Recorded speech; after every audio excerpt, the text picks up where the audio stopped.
ഇല്ലാത്ത കാര്യമുണ്ടാക്കി നമ്മുടെ നാട്ടിലുള്ള അമ്മമാർ, അച്ഛന്മാർ, പെങ്ങന്മാർ, അല്ലെങ്കിൽ ഭാര്യമാർ, അല്ലെങ്കിൽ കുട്ടികൾ അവരൊക്കെ പാനിക്കാക്കാണ്ടിരിക്കുക. അങ്ങനെ ഒന്നും ഈ ഗൾഫിലില്ല.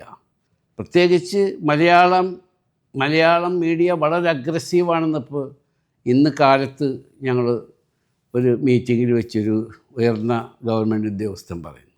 Y only Malayalam media is aggressive. ഈ സമയത്ത് ആവശ്യമില്ലാത്ത ഗോസിപ്പ്, ആവശ്യമില്ലാത്ത AI സൃഷ്ടി, റൂമേഴ്സ് ഇവിടെ ഇങ്ങനെ ടെലികാസ്റ്റും ചെയ്യുന്നുണ്ട് കുറേ ആൾക്കാർ. GCC രാജ്യമെന്ന് പറയുന്നത് നമ്മൾക്ക് അന്നം തരുന്ന രാജ്യമാണ്. ഈ രാജ്യത്തിന് ഒന്നും സംഭവിക്കരുതേ എന്ന് എല്ലാ മതവിഭാഗങ്ങളിൽപ്പെട്ടവരും പ്രാർത്ഥിക്കണം.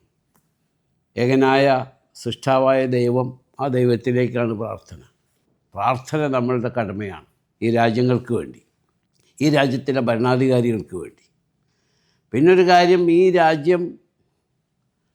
രാജ്യത്തിന് എന്ത് സംഭവിച്ചാലും അതിനെ പ്രതിരോധിക്കേണ്ട കഴിവും പ്രാപ്തിയും തൻ്റെ ഇടവും ബുദ്ധിയും സമ്പത്തുമുള്ള GCCയിലെ ഭരണാധികാരികളാണ്, ഗവൺമെൻറ്റാണ്.